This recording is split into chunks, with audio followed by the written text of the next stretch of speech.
bahwa kita peserta bimbingan teknik dan pelatihan pembelajaran berbasis TIK. Saya juga bersyukur bahwa diberikan kesempatan oleh pimpinan di tempat ini, Bapak Kepala Sekolah, yang memberi ruang bagi saya untuk bisa berbagi kepada teman-teman semua untuk membenahi proses pembelajaran kita menjadi lebih baik. Ya, untuk itu teman-teman, selama 6 jam ke depan kita akan sama-sama belajar, kita akan sama-sama berdiskusi terkait dengan kegiatan-kegiatan pembelajaran yang sudah kita lakukan. Sehingga dari masalah-masalah yang kita temukan, kita bisa mencari solusi yang terbaik bagi kita untuk bisa meningkatkan hasil belajar peserta didik kita untuk menjadi lebih baik. Untuk itu teman-teman, di dalam pembelajaran di era industri 4.0 atau di pembelajaran abad 21 ini ada banyak hal yang harus kita perhatikan. Ya, kalau pada pembelajaran sebelumnya itu bersifat konvensional atau pembelajarannya itu berpusat pada guru, tetapi di era sekarang pembelajaran itu tidak lagi berpusat pada guru. Ya, tetapi pembelajaran itu harus berpusat kepada siswa. Di sini kita berupaya untuk bisa mengaktifkan siswa untuk memiliki keterampilan-keterampilan, baik itu keterampilan berpikir mereka dan juga keaktifan mereka di dalam pembelajaran. Sehingga kalau pada pembelajaran yang dulu KTSP itu ada yang namanya CBSA. Setelah ada pembelajaran CBSA, ada lagi pembelajaran PyChem. Ya. Kemudian berjalannya waktu di pembelajaran kurikulum K13 sekarang ada yang namanya istilah PyChem Gembel. Ya. PyChem Gembel. Ya. Gembira dan menyenangkan. Nah, itu pembelajaran yang harus kita terapkan saat ini. Untuk itu, maka kita perlu memahami dulu model-model pembelajaran inovatif yang baik yang bisa kita terapkan. Kemudian ada pendekatan-pendekatan yang harus kita terapkan. Setelah ada pendekatan-pendekatan, ada media-media pembelajaran yang dapat menarik minat peserta didik atau minat siswa di dalam belajar.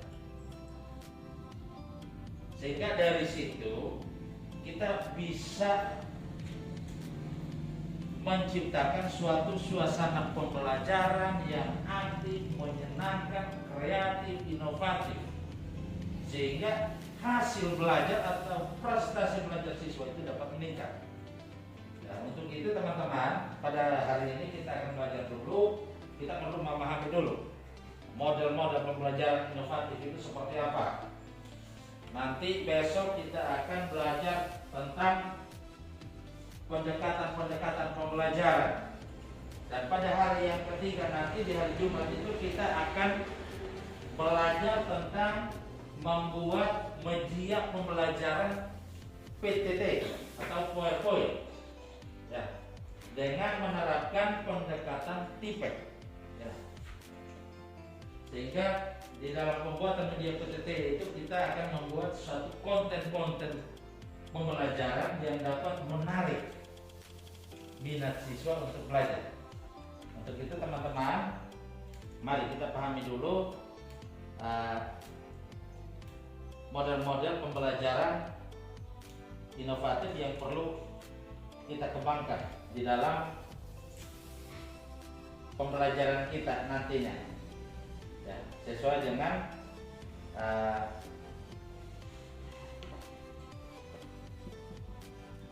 harapan atau tuntutan dari industri belajar saat ini 4.0 atau gaya belajar abad 21 saat ini.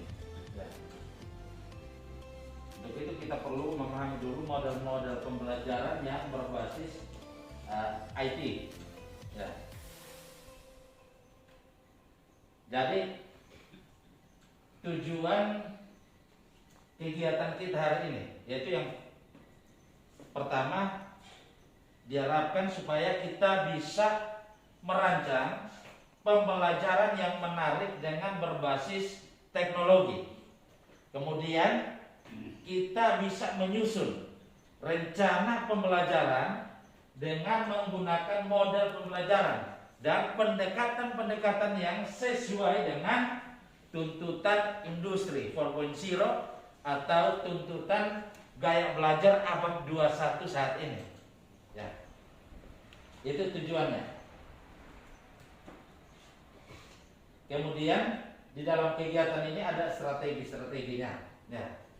Jadi nanti di dalam kegiatan kita ini selama 3 hari ke depan ini ada diskusi, ada praktek, ada learning by doing to construct meaning. Kemudian yang terpenting adalah ini, teman-teman semua, yang paling terpenting adalah motto yang harus kita pegang. Mari kita belajar bersama untuk kebaikan bersama. Ya, ini motto yang harus kita pegang di dalam kegiatan kita selama 3 hari ini. Kemudian kompetensi yang akan diharapkan dari kegiatan ini nanti adalah teman-teman semua dapat menggunakan dan memanfaatkan teknologi untuk meningkatkan hasil belajar siswa. Kemudian diharapkan teman-teman semua dapat menyusun bahan ajar menggunakan TIK dan membuat media PTT dengan baik.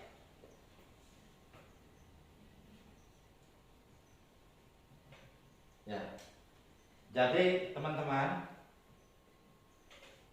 ada beberapa organisasi guru di dunia ini, mereka selalu menyoroti pentingnya guru-guru untuk mengajar, ya, dengan menggunakan pemanfaatan teknologi. Ya.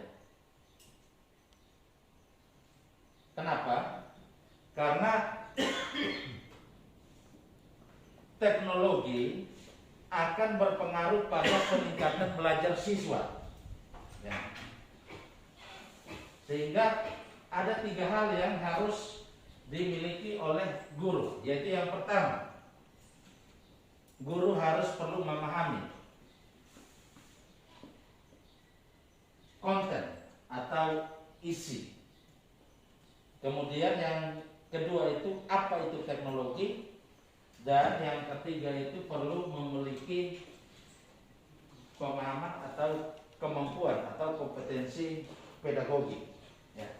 Ini 3 hal penting yang harus dimiliki oleh kita semua sebagai guru.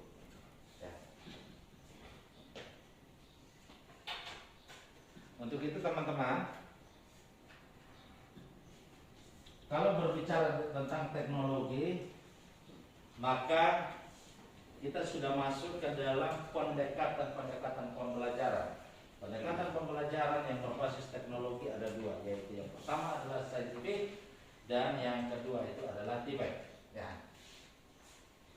Dan ini yang dituntut sekarang harus seperti itu. Ya.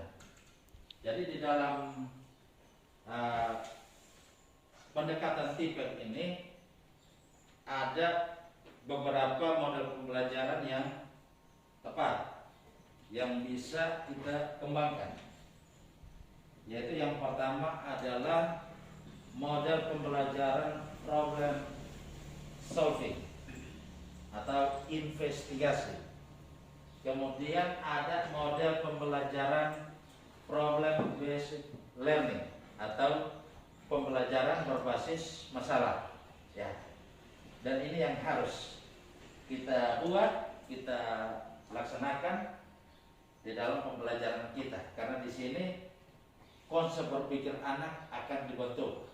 Model-model pembelajaran ini menuntut untuk anak-anak itu dapat mengembangkan kompetensi berpikir kritis mereka. Nah, untuk itu Bapak Mama, maka kita perlu dulu memahami, kita perlu dulu menguasai teknologi, ya, sehingga dengan teknologi yang kita kuasai itu dapat kita kembangkan ke dalam pembelajaran, ya. Kita bisa menciptakan sebuah masalah lewat konten-konten teks bacaan atau video-video.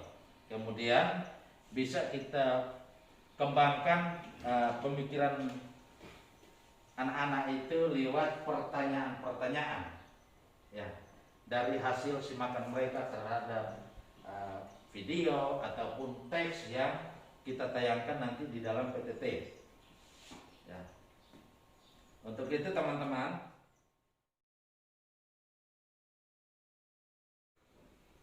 baik teman-teman, kita perlu memahami dulu apa itu pengertian berpikir tingkat tinggi atau HOTS.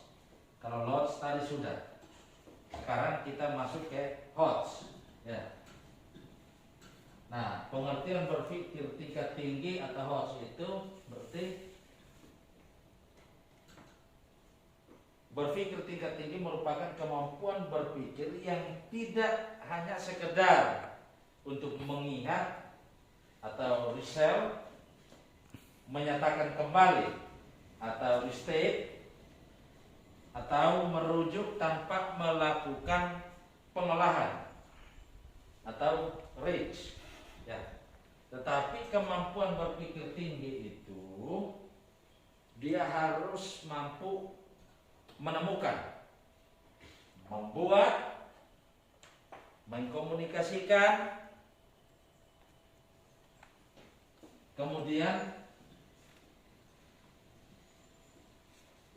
mengolah, ya, mengolah data. Nah, itu merupakan keterampilan atau kemampuan HOTS, ya. Jadi sekali lagi dia tidak hanya sekedar mengingat, ya, tetapi dia harus menemukan, ya. Jadi di sini anak-anak diajak untuk mereka bisa menemukan sendiri, ya.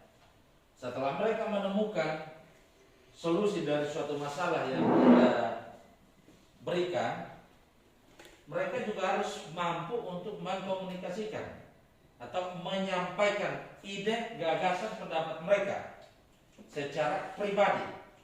Ya, kalau gaya belajar yang dulu, ya, itu biasanya anak-anak disuruh menyebutkan, menjelaskan, ya, menyebutkan, menjelaskan itu masih di dalam LOTS, ya, dia belum masuk ke dalam HOTS, ya. Tetapi kalau di HOTS itu diminta untuk dia menemukan sendiri. Setelah dia menemukan, dia menyampaikan ide, gagasan, pendapat mereka sendiri, ya. Jadi tidak dari buku atau konsep-konsep dari pendapat para ahli, ya, tetapi dari mereka sendiri. Dari konsep-konsep dari ahli itu mereka kembangkan ke dalam bahasa mereka sendiri. Nah, itu yang namanya HOTS. Sehingga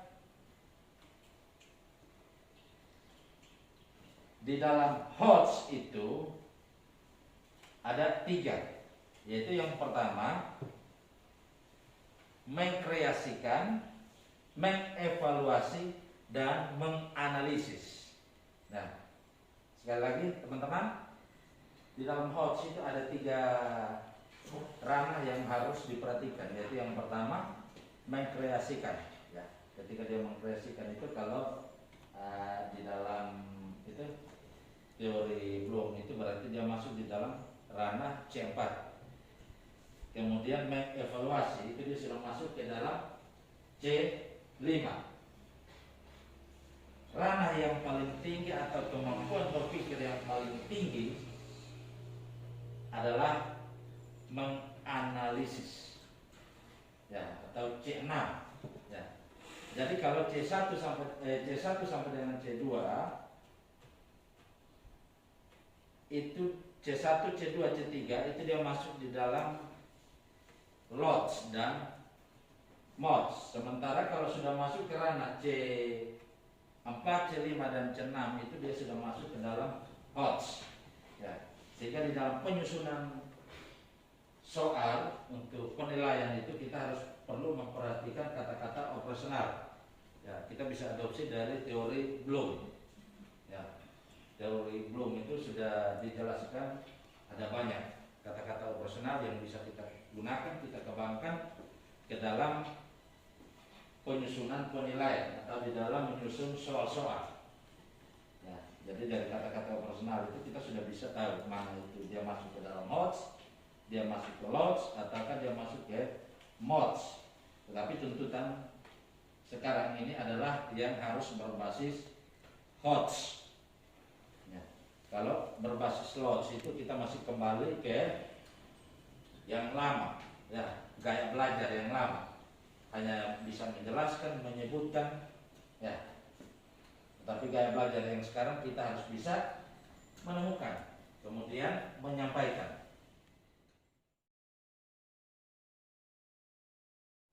Baik teman-teman, ini adalah contoh PowerPoint yang dapat kita kembangkan ke dalam pembelajaran kita ini. Kita lihat di sini, kita perlu tampilkan gambar-gambar yang menarik, ya. Jadi pembuatan PowerPoint ini harus menarik, ya. Kalau seperti yang di depan ini adalah salah satu contoh, ya. Ini merupakan gambar-gambar animasi yang kita perlu masukkan ke dalam PowerPoint ini, sehingga animasi-animasi ini sangat dekat sekali dengan anak-anak, ya. Sehingga contoh seperti ini di dalam menyampaikan tujuan pembelajaran. Ketika kita menyampaikan tujuan pembelajaran, anak-anak juga dapat melihat dan membaca. Ya. Ketika anak-anak melihat tayangan yang ada di depan, ya, maka ini adalah salah satu contoh penerapan pendekatan TPEC. Ketika kita tayangkan teks bacaan di dalam PowerPoint, ya, maka saintifik TPEC ada di dalam. Kemudian kita juga sudah melakukan literasi, ya, literasi membaca. Ketika kita tampilkan teks bacaan di dalam PowerPoint ini, ada literasi di dalam itu, yang namanya literasi digital, ya. Biasanya kalau di awal-awal pembelajaran kita selalu mendahului dengan kegiatan literasi, ya, literasi atau membaca. Biasanya kita gunakan waktu 3 atau 5 menit di awal pembelajaran itu, ya. Tetapi kalau kita sudah gunakan PowerPoint ini malah jauh lebih bagus lagi, ya. Kita akan memfokuskan perhatian anak kepada teks yang kita tayangkan di dalam PowerPoint, sehingga PowerPoint ini juga sangat membantu kita, ya, sangat membantu kita karena kita tidak banyak berbicara, kita cuma menunjukkan, kita cuma menampilkan, anak-anak melihat, mereka mengamati, kemudian proses berpikir mereka akan jalan atau nalar mereka dengan sendirinya akan jalan. Apalagi kalau sudah ditayangkan lagi konten-konten video pembelajaran, ya. Contohnya seperti ini teman-teman. Kalau kita tayangkan video pembelajaran seperti ini atau sebuah video seperti ini, ya, ini akan jauh lebih baik lagi, ya. Ini ada sebuah dongeng yang sudah dibuat dalam bentuk video, bisa kita tampilkan bagi anak-anak. Dan cerita anak.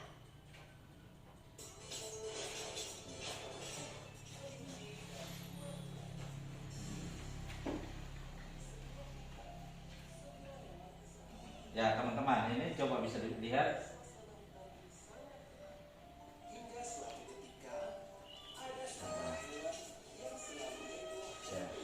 Tayangan-tayangan video seperti ini sangat menarik, ya.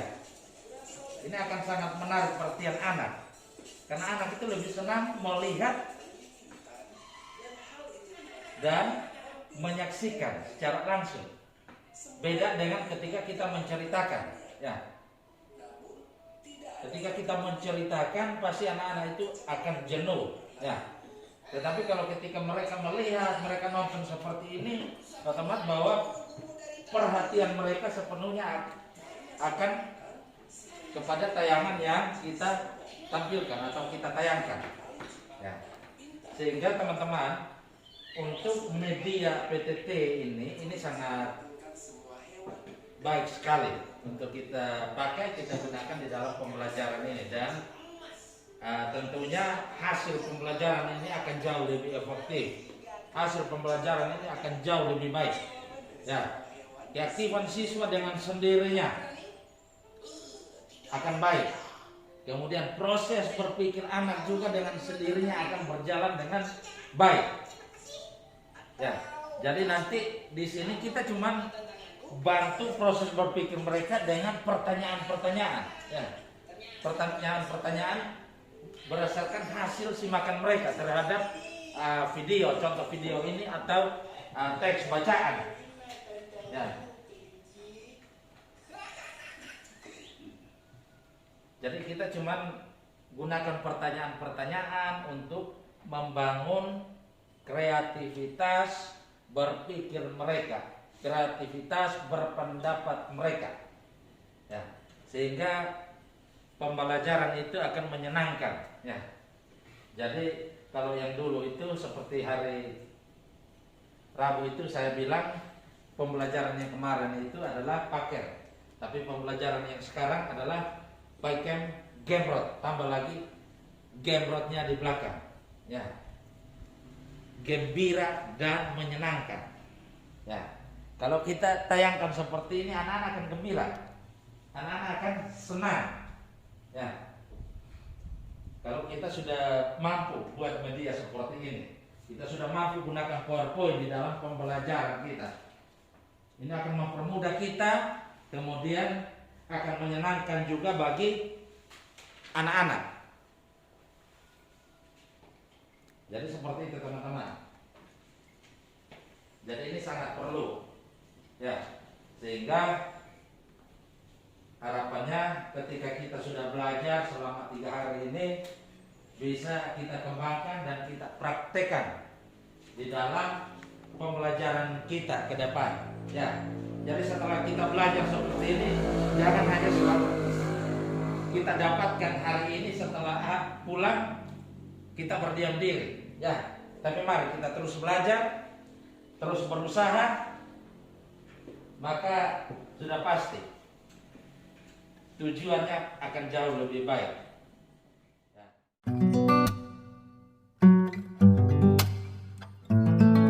Saya sangat memberikan apresiasi kepada SD Impres Oihu karena kegiatan Bintek yang dilaksanakan ini. Di dalamnya ada pembelajaran PowerPoint ini supaya dipahami, dimengerti oleh Pak Ibu Guru pada SD Impres Oihu untuk melaksanakan kegiatan pembelajaran ke depan itu lebih baik lagi. Saya sebagai ketua komite, saya sangat mendukung kegiatan ini yang dilaksanakan oleh Kepala Sekolah SD Impres Oihu beserta staf guru. Saya sangat mendukung kegiatan ini. Semoga kedepannya terus berlanjut kegiatan ini. Terima kasih. Guru di SD Impres Oihu ini sangat berterima kasih kepada pemerintah yang telah memberikan perhatiannya bagi kami lewat kegiatan yang sudah dilaksanakan, dan kiranya kegiatan yang kami laksanakan ini bukan sampai di sini saja, tetapi kami dapat diberikan pelatihan-pelatihan terus, sehingga pada dasarnya kami sebagai guru-guru di SD Impres Oihu kami sangat berterima kasih oleh karena pengalaman yang kami dapat lewat Bintek sangat membantu kami dalam melaksanakan tugas kami ketika kami mengajar dalam kelas. Kami mampu menciptakan suasana yang menggembirakan, menarik minat siswa sehingga mungkin outputnya lebih bagus dari kemarin-kemarin. Lebih daripada itu juga kami sangat berterima kasih kepada pemerintah yang telah memberikan kepercayaan kepada kepala sekolah untuk melaksanakan kegiatan BIMTEK yang mana tujuannya untuk membantu kami sebagai guru dalam melaksanakan tugas. Sekali lagi kami menyampaikan terima kasih banyak, dan kiranya perhatian pemerintah ini bukan kali ini saja, tetapi dia bisa berkelanjutan ke depan. Terima kasih.